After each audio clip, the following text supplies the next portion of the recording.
Welcome to FYI. I'm Barry ZeVAN, and thanks for joining us again. If it's more than the second time you've watched, we we're always happy to see you, and always happy to see also a lady named Diane Dettmann. She's an award-winning authoress. I like to say authoress. I'm old-fashioned. Thank you. And thank you, Diane. I got to meet Diane. She has written, by the way, 5 books. 5 books. I've written just this one, about which we'll be talking later, but it was wonderful because I met Diane at a book signing that I was doing up in northern Minnesota, and she bought my book, and she and her husband now have read it, and we can talk about that later, of course. But then I was very interested and excited to see that she had authored 5 books. I cannot even imagine it. But we were at the Strawberry Fest recently out in Stillwater.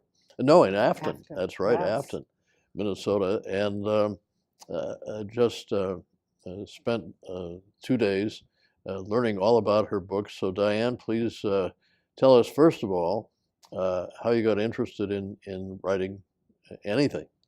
Well, I'm so glad to be here, Barry, and I'm looking forward to this so much. I got into writing because I've always actually loved it ever since I was a child. I can remember writing little notes on rainbow tablets and reading them to my friends. And then throughout my life, I did some journaling, and it came and went. And then when I got into the University of Minnesota and then on to Hamline University during I was able to become involved in a class called Her Story. And it was this class that focused on the history of women in education. And so I interviewed my Aunt Miriam about her experience going through the public schools in Embarrass, Minnesota in the 1920s. And from that little kernel, it turned into a book, and that's the first book I wrote, was MIRIAM, Daughter of Finnish Immigrants. And then I also had the first Hamline Journal published a little piece of this story, and that's kind of what inspired me to keep writing, because it was something that I really enjoyed, and then actually having some of my work published was just a real inspiration for me. Well, I think it's interesting to note. So you were a school teacher. Yes. And what grades did you teach? And I taught in the St. Paul Public Schools my whole career, and I worked with 1st through 5th graders as a classroom teacher. And then the last 6 years of my time in St. Paul schools at Bruce Vento Elementary, I was a literacy trainer. So I would go to national conferences, learn techniques for teaching reading and writing, and then come back and train teachers and model lessons in the classroom. So it was a very, very positive experience, and I enjoyed it very much. Well, words have been your life. They have, they have. And I learned a lot as a writer going to those national workshops, because they had major presenters there that were, published authors, and then going back to the classrooms and teaching the younger students about writing really was very inspiring for me there too, because they gobbled it up. They just enjoyed it so much. So I love it. Tell us first about your first book, please, and what title, etc.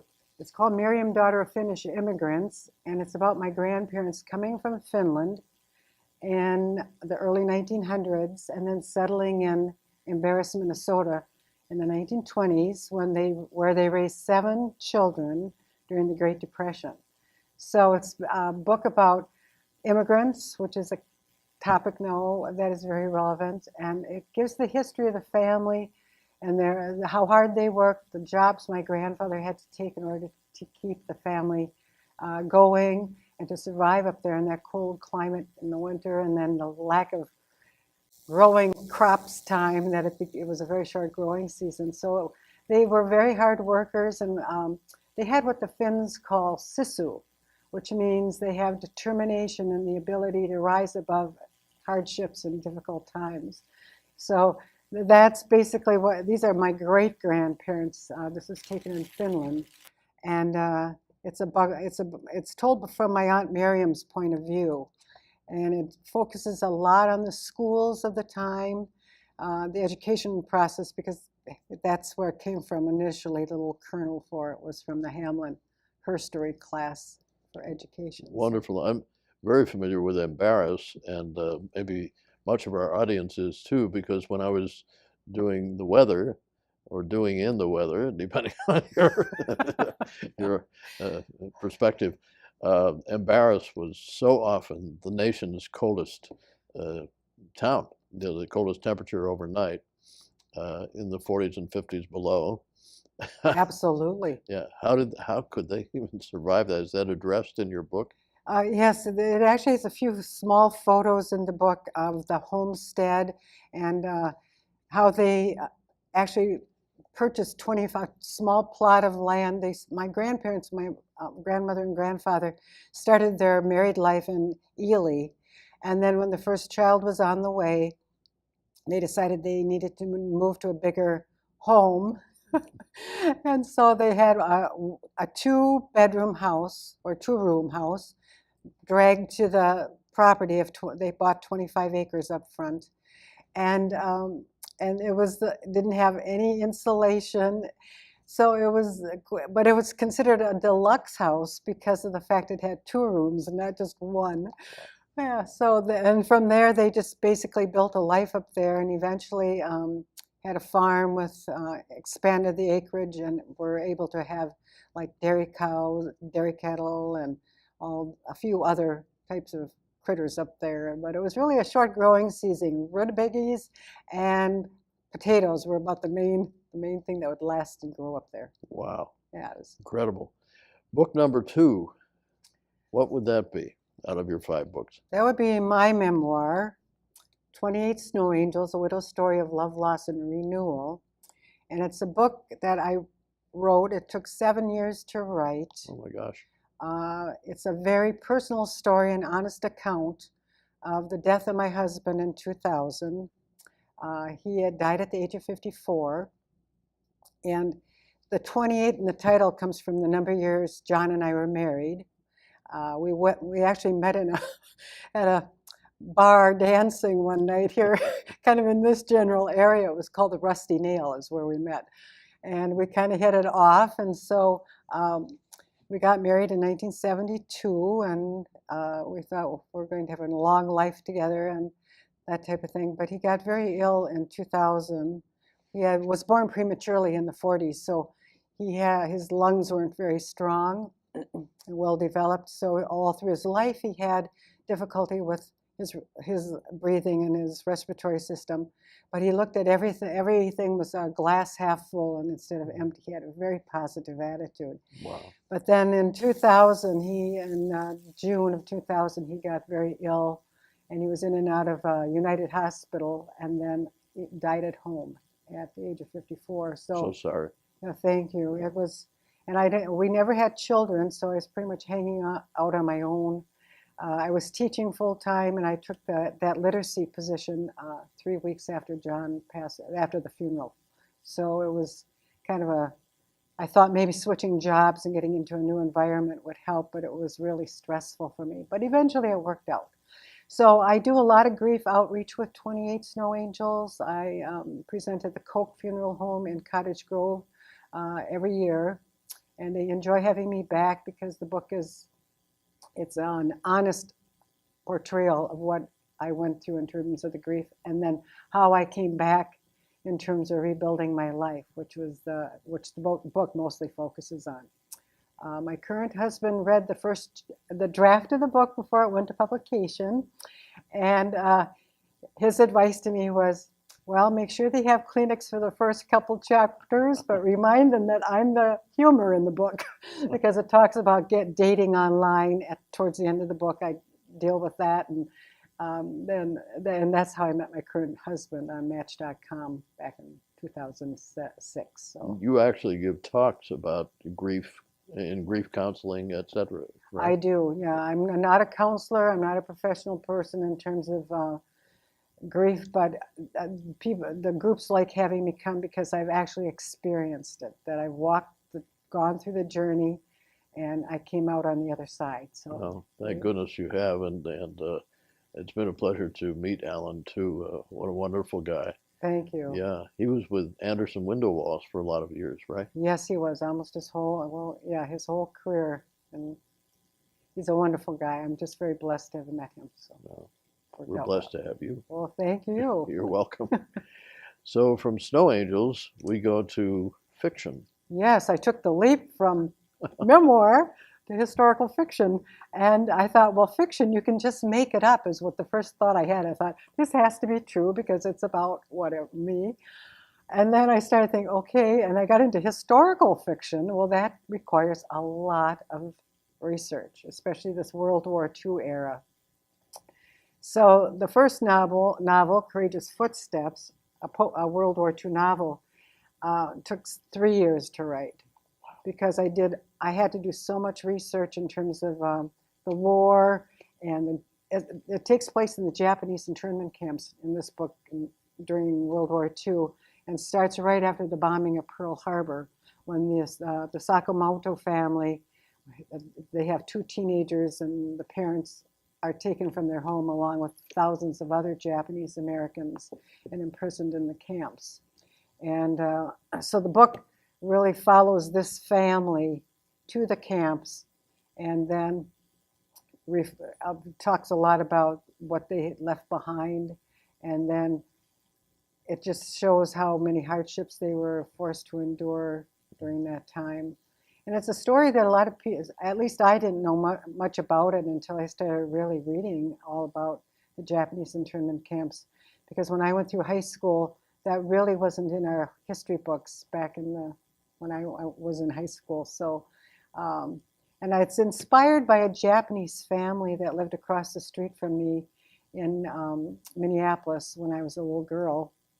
And I was best friends with the daughter in the family, and both her parents had been imprisoned in camps. And I didn't know that at the time, but all I remember is the young girl being picked on a lot at school, and kids kind of harassing her and that type of thing. And I didn't really understand why they were doing that. So I dedicated the book to Art Matsura and his family for just inspiring me to write the book. And he just passed away not that long ago, and I think he lived to be 99 or 100 years old. Oh, that's wonderful. Yeah. That's wonderful. Yeah, a little sidebar here, as I occasionally do. That's fine. About a year ago, we're taping this in mid-July, but about a year ago, I was in Charlottesville, Virginia, visiting a lady to whom I was introduced by a fellow named Ardashir Zahedi. He was the ambassador from Iran to the United States.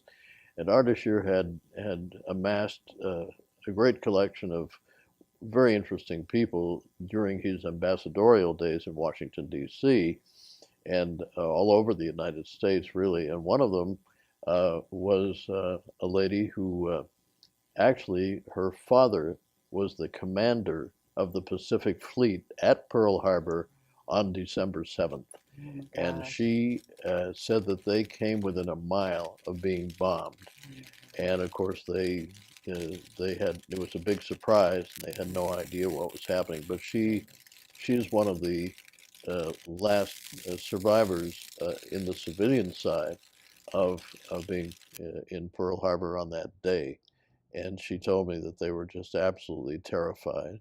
Oh, His name was Barringer, was Admiral Barringer. But yeah, and she later married a fellow named Reutersschild, who had shortened his name to Reuters, and he created the Reuters news service, which we know today. Yeah, and she lives on a mountaintop outside of Charlottesville. So it was a very interesting few days to just, reminisce about the old days, absolutely. especially World War II. That Yes. was, quote, my war.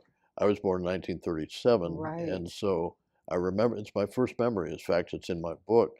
The first memory that I have is the announcement that Pearl Harbor had been bombed. Mhm. And my mother came over to my little bed and was crying and said, "Oh, my poor baby, I hope you never have to go to war." And I'm thinking to myself, well, of course, in those days, at age 4, I would not be thinking. But in later years, I thought, maybe she didn't realize they didn't draft anybody at age 4. It'd be a few years. God bless her heart. She was very warm-hearted. It sounds like it from the book. After reading the book, I got that feeling about Wow. your mother. Thank you. Absolutely. Thank you. So what followed the first book? Okay, the second book is YASU'S Quest, A Tale of Triumph. And this carries the main character, Yasu, from the camps. She manages to get out of the camps early, and her parents are still interned. Her brother was recruited into the 442nd out of the camps. So she just finds her way. She actually escapes, and I don't think there were that many people that escaped from the camps, but that was this little twist on the history of the camps. So she gets away, and then she finds her way to Minneapolis, but on a train. She just had a certain amount of money. She was going to the store at the camp with money in her pocket, and then she saw an opportunity to escape. And so she got out of the camps, and then she purchased a ticket on an airplane, don't we wish, on a train. And on the train, she meets a professor, a young woman from the University of Minnesota, and who eventually takes Yasu under her wing, puts her up, lets her share her home with her, and eventually gets her into the University of Minnesota, which was a challenge for this young girl because she did not have any kind of high school documents, no diploma, because of course, when they were removed from their homes under military guards, they were not allowed to take anything other than 2 bags of clothing, and that was it. And so she left her school and was never able to achieve what she wanted to do, a degree. So Martha helps her through that whole process, and eventually Yasu gets a teaching job, even though she runs into quite a bit of prejudice and difficulties that way, but she manages to eventually get a teaching job. Wow.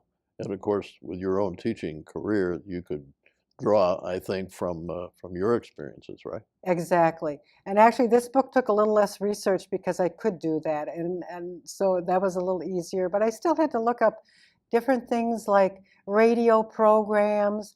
And I loved looking at all the background of the 1940s, the culture of the 1940s.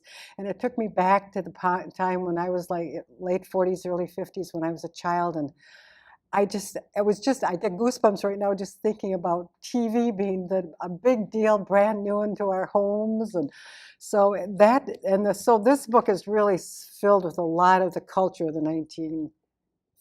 Oh, I love it. The foods, It's my favorite decade too, because absolutely. I started on television in 1946, 2 years before the entire U.S. got television.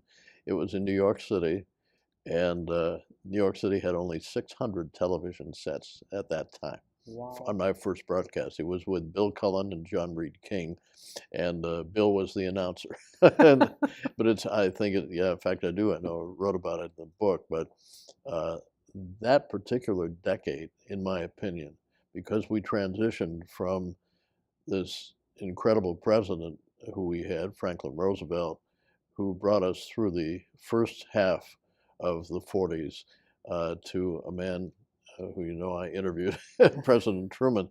And then, but all of a sudden, after these dark war years, everything seemed to blossom, but in a good way. It was a quality way. Levittown, Long Island, for instance, was the first community that had a whole bunch of homes Sure, that people could absolutely. afford. That's right. And I mean, just those little things. And then, of course, the advent of national television with people, remember, including myself, even after I had been on the initial broadcasts, standing in front of a department store windows or in movie theaters watching Test Pattern and music. Absolutely. And sometimes it was just Test Pattern. So, I have fond memories of my older brother and I sitting in front of the TV in the morning watching the Test Pattern, waiting for the programs to begin. It was so funny. And it was such a novel type of thing for us. It was like huge. I almost thought you could get into the television somehow. It was a big mystery how those people showed up on there. Well, that's interesting you say that because I think in the book I wrote that when I was a kid and listening to radio programs, dramatic radio programs, and we had one of those big radios, of course. I thought, how did those people get inside that radio? Exactly. I envisioned all these teeny little people inside the radio. Well, I wasn't the smartest bulb on the Well, tree. I was you right know. in the same category. Absolutely. Oh my. They were special times. They were fabulous. And I remember the first show I remember that intrigued me the most was Kukla, Fran, and Ollie. Oh, I love that And show. they were phenomenal. They were Absolutely. absolutely phenomenal out of Chicago. Oh, Oh, and the hi. Howdy Doody show. The Howdy Doody. Well, Howdy Doody is in part of my book. That's right. Yes. Yes. I got So to, you'll, Gabby Hayes and I were acquaintances during that time I when he rem- was on Howdy Doody. absolutely. Yeah. And I cried when Howdy Doody went off the air. Well, bless your heart. I was heartbroken. I just wish it was the 1940s all over again. I do And too. 50s. Yes. I agree. So, book number 3 And book in number this well, it's book number 5 really, but number 3 in this trilogy. right. And it's called On Liberty's Wings, a post-World War II novel. And of course, it picks up where this one leaves off. And it carries the family into post-World War II America, and where they reunite eventually in a house in North Minneapolis. And I actually used a lot of the photographs. My mother kept a real nice photograph album of the whole history of our family. So from the time we were born in North Minneapolis, I could look at photos as far as types of vehicles, what they looked like. I could see, it was like reliving my history as a child and growing up and having all those black and white photographs, being able to touch them and look at them and get details to help me build, again, the culture of that post-World War II America. And then the schools, I remember going to McKinley Elementary in North Minneapolis as a child.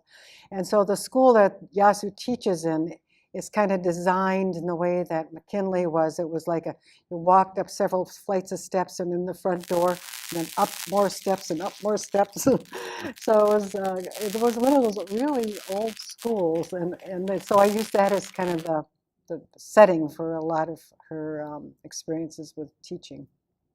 Did you anticipate when you were beginning the first book that it would evolve into 3 books? And when did you discover the evolution was going to be the catalyst for making it happen? Well, I thought I was only going to write the one book. And what really pushed me to do a sequel to that one was comments from readers.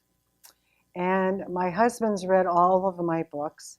And he got to the second one, YASU'S Quest, and he didn't think I should do any more writing after that one because I'm always in my office typing away or researching. And so I was at a class reunion, and I called him to let him know I was leaving to come home. And he said, Diane, I told you I thought that YASU'S Quest would be the last book. But he said, I just finished reading it, and I think you need to write the third one. And so, the readers did the same thing. And so that's what was my inspiration. And luckily, the second 2 didn't take quite as much research. Like I said, the first one took 3 years to get it published because all the background I had to go through in the history of the camps. I did not know much about the camps, so I had to do a lot of thorough history on that and research.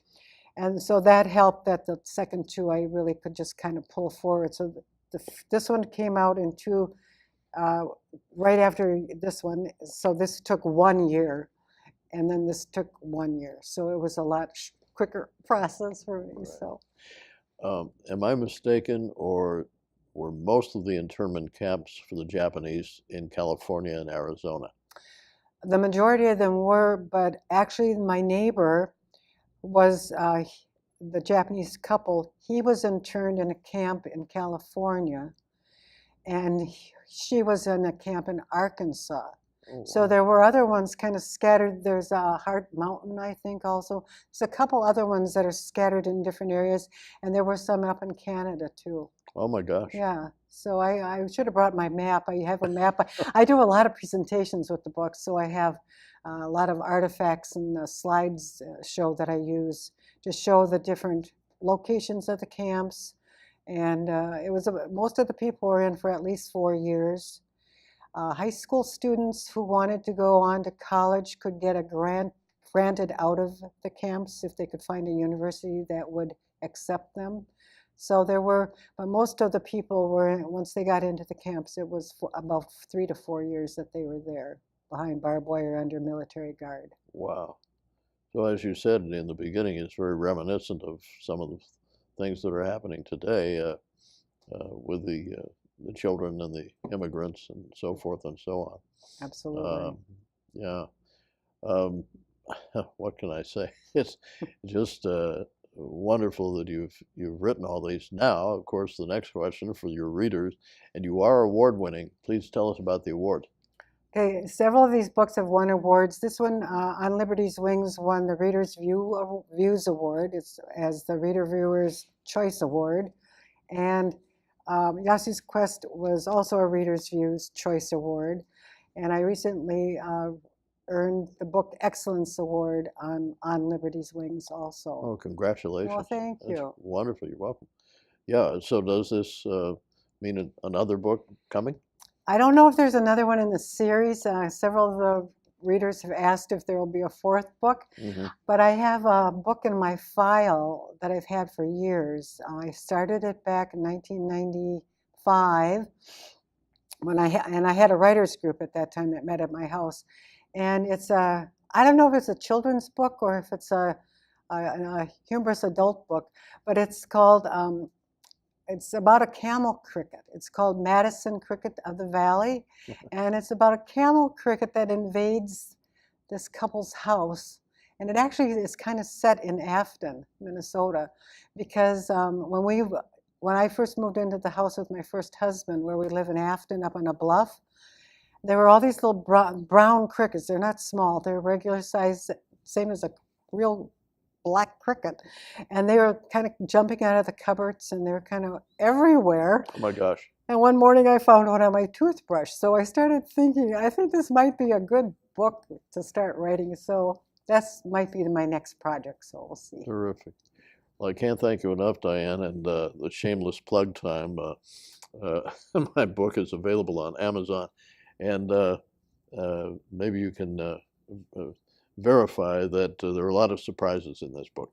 Definitely, and like I said, both my husband Alan and I have read the book, and he was so touched by your autograph on there to Alan and the big smiley sunshine on there, because he just loved you as a weather person and still does. And he read it first, and he highly recommended it. He said, "You really need to read Barry's book." So I put my other books away that I was in the middle of, and I started reading it. And from your childhood on, you've had your ups and downs and ins and outs, but boy, I tell you, it's a fascinating read, and I highly recommend it to people. It gives them a background about you, but it also shows so many people that you have touched their lives in a very positive way, and the people you have met, it's just amazes me. Thank you so much. Gotta go. But thank you so much, Diane, and thank you for watching.